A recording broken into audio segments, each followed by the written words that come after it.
fully vaccinated may be in the hearing room without a mask, but any member who is just this morning, the committee released documents we obtained showing that in the weeks leading up to January 6th attack, President Trump repeatedly pressured the Department of Justice to overturn the election he had lost.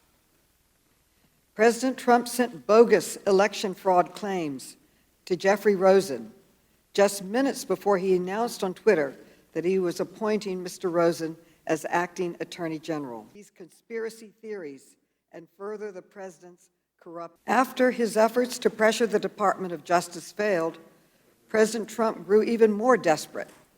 And so on the morning of January 6th, he sent an angry, violent mob to the Capitol. The goal was to use violence to stop Congress from certifying that Joe Biden won the election. The 50 times that Parler tried to contact your office about. Director Ray, do you agree that the FBI shares some blame for the failures on January 6th? Do you take any responsibility for these failures?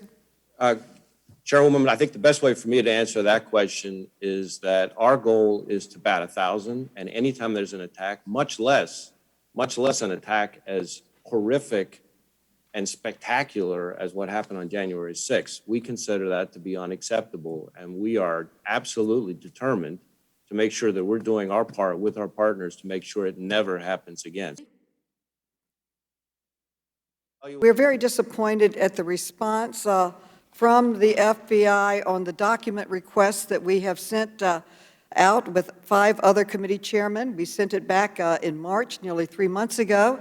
And will you, yes or no, commit today to providing a complete response to these requests by the end of this month?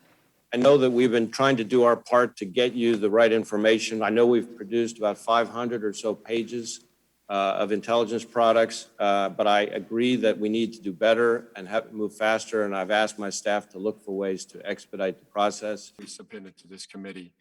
The timeline was that we had approval at 3 o'clock after the 2:30 phone call. We had approval to mobilize at 3:04.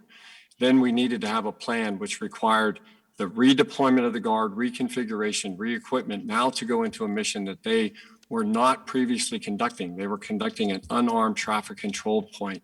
That was the time we needed, and we recalled people from their civilian workforce. What the DC National Guard did in those short hours was extraordinary.